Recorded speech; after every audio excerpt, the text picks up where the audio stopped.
volontaire. Non, j'imagine. Donc, troisième fois, merci pour l'invitation. Et je vais immédiatement essayer de répondre à la question. Les CT scans pour des problèmes, des douleurs à la colonne vertébrale.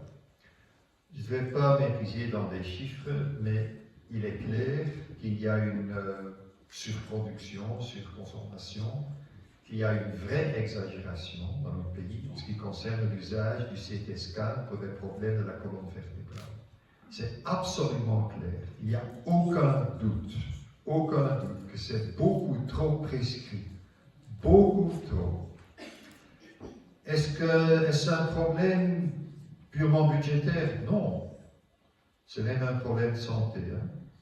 Un MRI, c'est différent qu'un CT scan en termes de radiation. Donc ce n'est pas seulement un problème d'économie. Mais deuxièmement, chaque euro qu'on peut dépenser, moi en tout cas, je préfère le dépenser où sont les vraies priorités en termes de soins de santé. Et les besoins sont énormes. Et donc, cette idée qu'il y a d'un côté des débats purement économiques, budgétaires, par des économistes simplistes, et de l'autre côté, il y a les priorités de la santé, je m'excuse beaucoup, c'est une position complètement schizophrénique.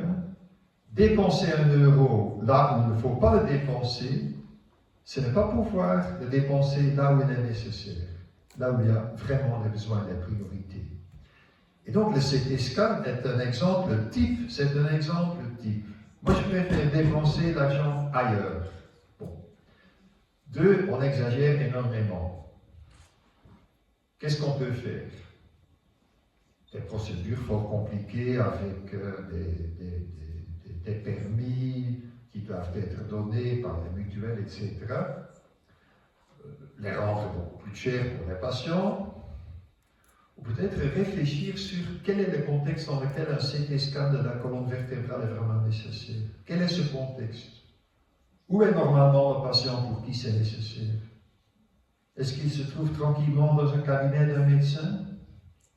Non, c'est une fracture grave, c'est un problème grave. C'est pas quelqu'un qui est tranquillement dans un cabinet d'un médecin. Pour avoir besoin d'un CT scan pour la colonne vertébrale. Je peux vous lire les guidelines des Américains, d'autres pays là-dessus, c'est clair et net. Qui a proposé ça? Ce simple économiste? Non. L'Association des radiologues. Eux ont proposé ça. C'est copy-paste leur proposition. Qui est visé? Les médecins généralistes? Non. Aussi une série de spécialistes. On a simplement proposé, les radiologues ont proposé de limiter la prescription à une série de spécialistes dans les pratiques desquelles se présentent les patients pour qui le CT scan est vraiment nécessaire. Voilà. Maintenant, est-ce agréable de prendre une telle mesure? Non. Est-ce qu'on pourrait imaginer un monde où ce n'est pas nécessaire? Oui. Un monde où tout un chacun est extrêmement scrupuleux et donc ne fait jamais quelque chose qu'il ne faut pas faire. Mais vous savez aussi, devant un patient, ce n'est pas toujours chose facile. C'est pas toujours chose facile. Vous êtes souvent sous pression. Ce n'est pas chose facile.